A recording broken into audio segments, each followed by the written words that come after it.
Pam Bondi was mocked, dismissed, and dared to prove herself on stage. What happened next completely flipped the story and humbled everyone watching. It happened during a podcast episode no one thought would go viral. The guest was Jackson Weller, an indie rock musician from Portland known for his progressive takes and sharp tongue. He was halfway through a story about playing at a fundraiser when the host asked casually, "Ever run into anyone from politics backstage?" Jackson chuckled, took a sip of his drink, and leaned into the mic. "Pam Bondi was at one of those events," he said, smirking. "Nice lady, I guess. But come on, she looked at the grand piano like it was IKEA furniture. I doubt she can tell middle C from a cup of coffee." The room laughed. It was the kind of line that landed well with his usual crowd, young, left-leaning, and suspicious of anyone with a political past. Jackson was known for these offhand jabs. Most didn't take him too seriously, but this time, it stuck. Clips of that moment spread across social media within hours. The quote, trimmed, looped, and turned into memes, circulated with captions like "Jackson drags Pam Bondi with a musical burn" and "Pam, do you even know what a piano is?" She didn't respond. Not then. In Tampa, Pam was sitting at her kitchen counter when her phone buzzed.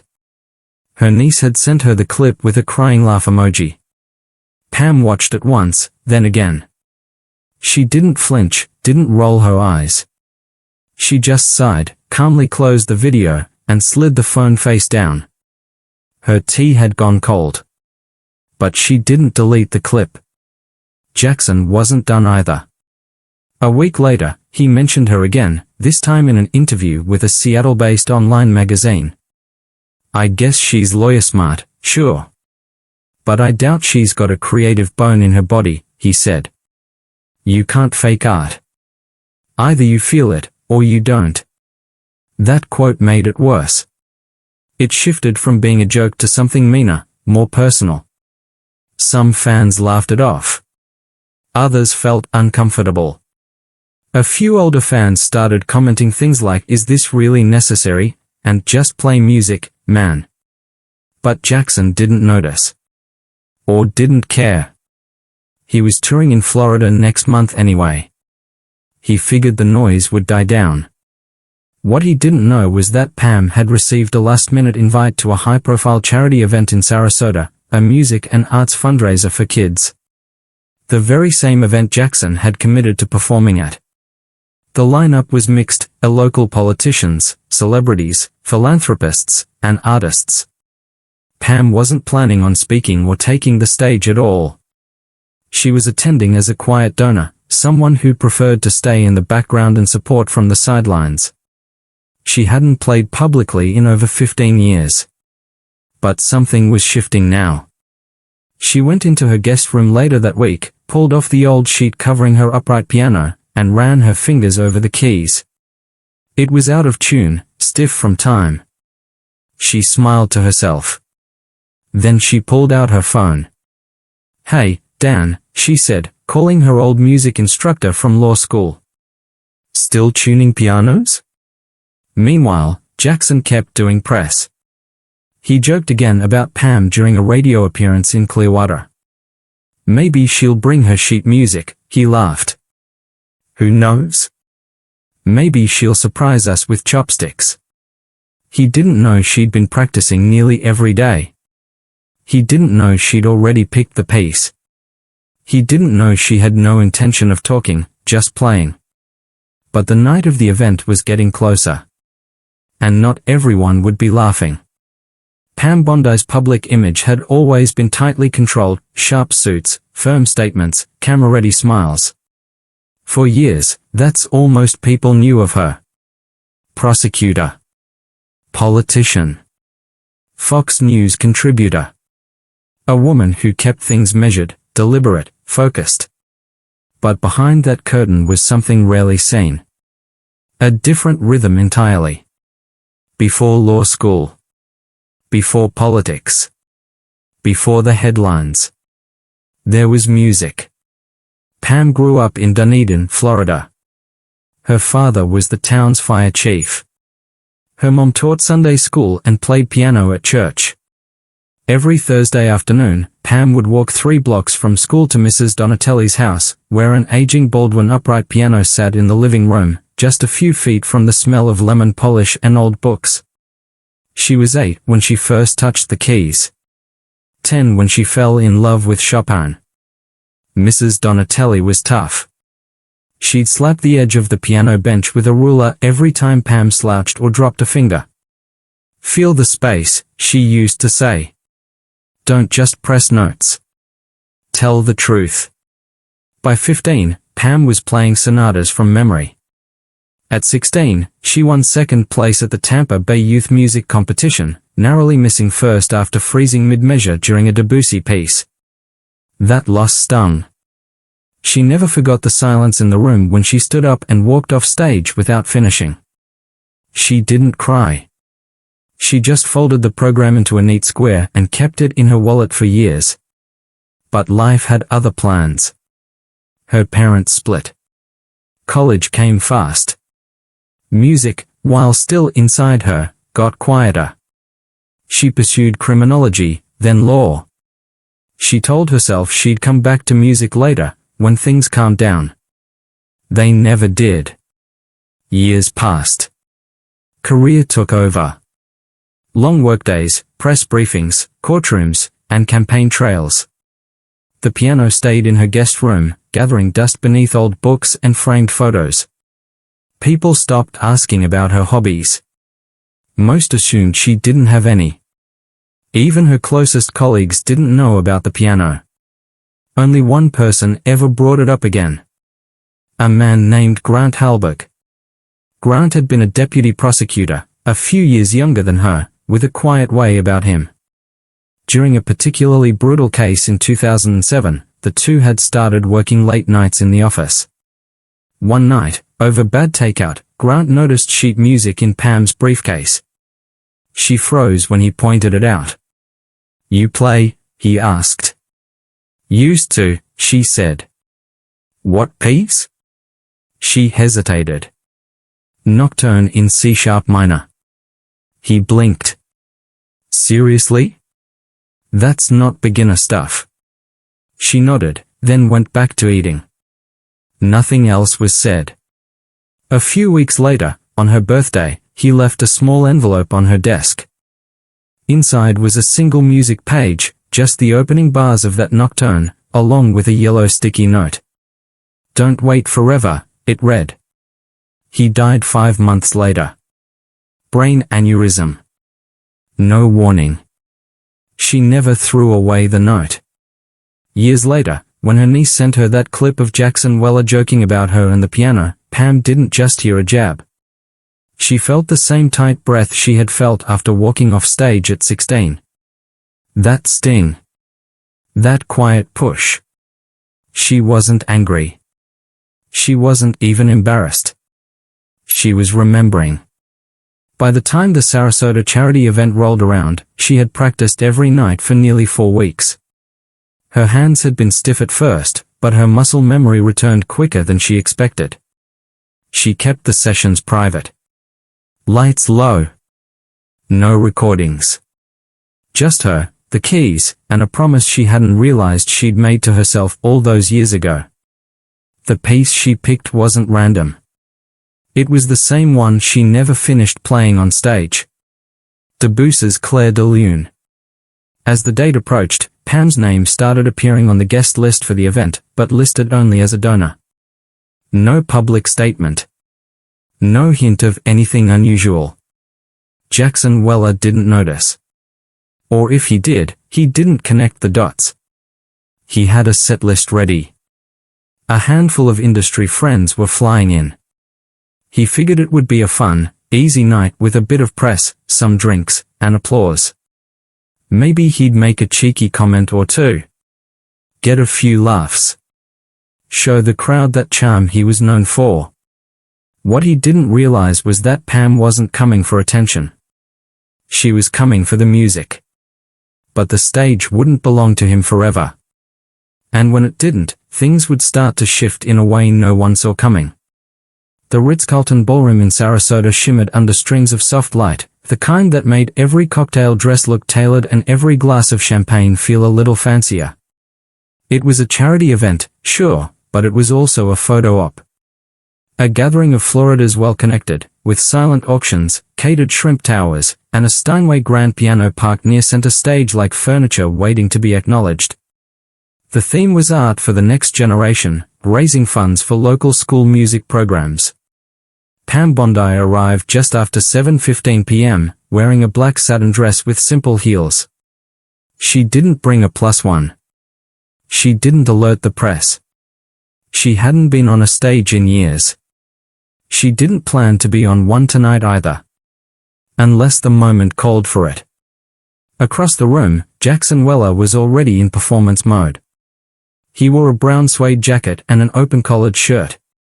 His guitar case leaned against the table nearby, and he was deep in conversation with two local journalists and a fellow musician from Miami who'd opened for him earlier that year. He didn't notice Pam at first. She stayed near the edge of the room, sipping seltzer and chatting with a few attendees she knew from her days in office.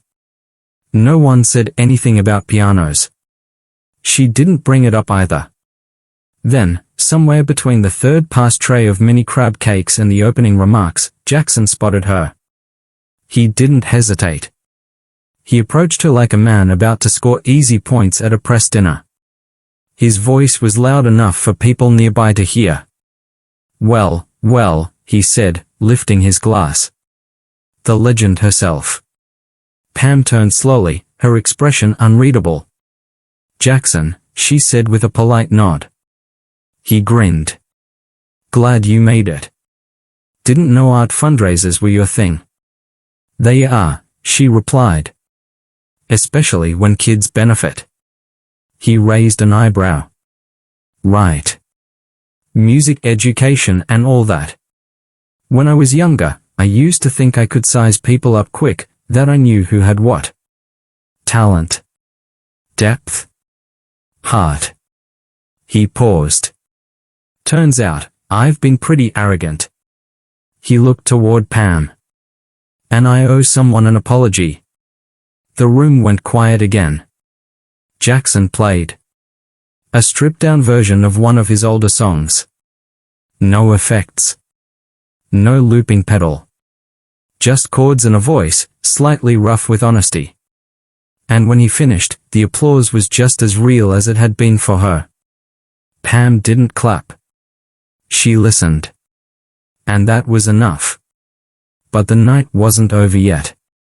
And the world outside that ballroom was about to find out what really happened inside it. By the next morning, videos of Pam at the piano were spreading across social media.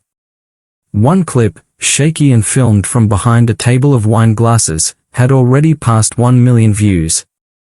The caption read, "Pam Bondi just silenced a room with Debussy." Twitter was a mess of reactions. Some praised her. "Didn't have Pam Bondi playing Claire de Lune on my 2025 bingo card, but here we are. Say what you want about her politics, that was beautiful.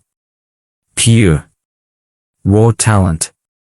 Others were suspicious, accusing the event of being staged. No way, she just pulled that out of nowhere. PR stunt. What's next, DeSantis breakdancing? But the skeptics were drowned out by something deeper.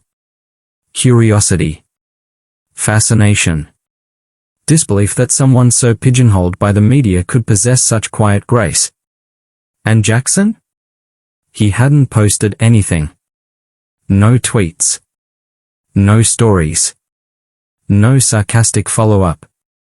Instead, he sat in his hotel room in Sarasota. His guitar across his lap. And nothing coming out. No lyrics. No progressions. Just a feeling in his chest he couldn't name. He kept replaying the moment. Her hands. The weight of each note. The way the room held its breath. It wasn't just that she was good. She was expressive in a way he hadn't seen in years. And she did it without needing a single audience on her side. He thought back to something his old music teacher once told him in Los Angeles. Real musicians don't play to be understood. they play because they understand something no one else can say out loud. For the first time in years, that actually made sense to him. Meanwhile, Pam stayed quiet. She got home the next day, greeted her dog, watered the plants, slipped back into routine. She wasn't one for interviews or morning shows. She declined a request from Good Morning America and a podcast offer from NPR. She even ignored a flattering message from a major music publication that wanted to feature her in a story titled The Secret Virtuoso. She didn't want to be a symbol or a headline. She'd already said what she needed to say. And it was in the music. But she did reply to one email. It was from a 16-year-old girl in Arizona who'd watched the video online. "I'm not into politics, but I've been scared to sign up for piano class because I'm not very good yet. After watching you, I think I'll try anyway." Pam stared at the message for a long time before typing 2 lines back. "Thank you. And remember, the key is not to be perfect. Just be honest." That night, Jackson did post something. It wasn't flashy. Just a photo of a blank notebook. His guitar resting beside it. A caption, "Starting over." He lost a few followers who called him soft. Gained a few more who thanked him for showing humility. But the biggest shift wasn't online. It was in him. A few weeks later, he performed at a small theater in Pensacola. Nothing fancy. No band. Just him, a stool, and his guitar. Midway through the show, he paused. "I learned something recently," he told the audience. "Sometimes we're so busy trying to tear down people we disagree with, we forget they are whole human beings. And sometimes, they've got more to say than we ever gave them credit for." Then he did something no one expected. He sat at the venue's old upright piano, cracked his knuckles, and played Clair de Lune. Badly. Really badly. He stopped after a few bars and laughed. Okay. "I'm no Pam," he said, grinning. The audience erupted. And in that moment, something real happened. A wall came down. But not just between two people. Between noise and meaning. Between mockery and grace. By the end of the week, the clip had reached national outlets. It was picked up by CBS News, Rolling Stone, and even made a brief mention on The Tonight Show. Not because Pam Bondi was trending as a politician, but because someone unexpected had shattered the public's assumptions, without saying a single word. The algorithms loved it. So did the people. It wasn't just about music. It was about being wrong, loudly. And then being corrected, quietly. With dignity. One of the most shared comments under the video came from a middle-aged man in Iowa. "I've disagreed with her on almost everything. But that was stunning. I feel small for ever thinking she was just a headline." Another one, from a 22-year-old in Los Angeles. "It wasn't about right or left in that moment. It was about seeing someone fully for the first time. That's what stuck, the realization that we all reduce people, especially public figures, to whatever fits our beliefs. A sound bite. A party line. A tweet." But when Pam sat down at that piano, she reminded everyone that real people don't fit in tweets. Even Jackson's fanbase, who had originally laughed along with his piano jokes, turned the conversation around. A thread from one of his longtime listeners read, "Watched Jackson challenge her, thought it'd be funny. But what she did, that wasn't just piano. That was years of something she carried, waiting to be released. We don't know half of what people are made of." Pam's name started trending in a different way. Not as a politician, but as a person. A woman who had been underestimated, mocked, then calmly reminded the world of her depth without ever clapping back. And while she didn't comment publicly, her silence spoke louder than any press release. Jackson, for his part, kept things low-key. No official statement. No interview. But he did share a second post that week, a photo of an old upright piano in a small studio room. Caption: lessons resume Monday.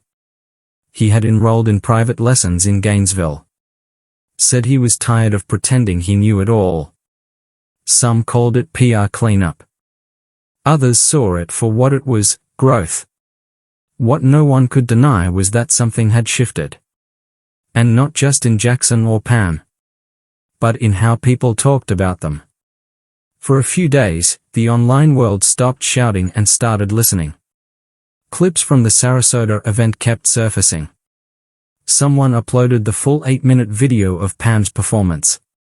In it, you could see every detail: the way she took a breath before beginning, the stillness in her hands between movements, the crowd's subtle transformation from amused to moved.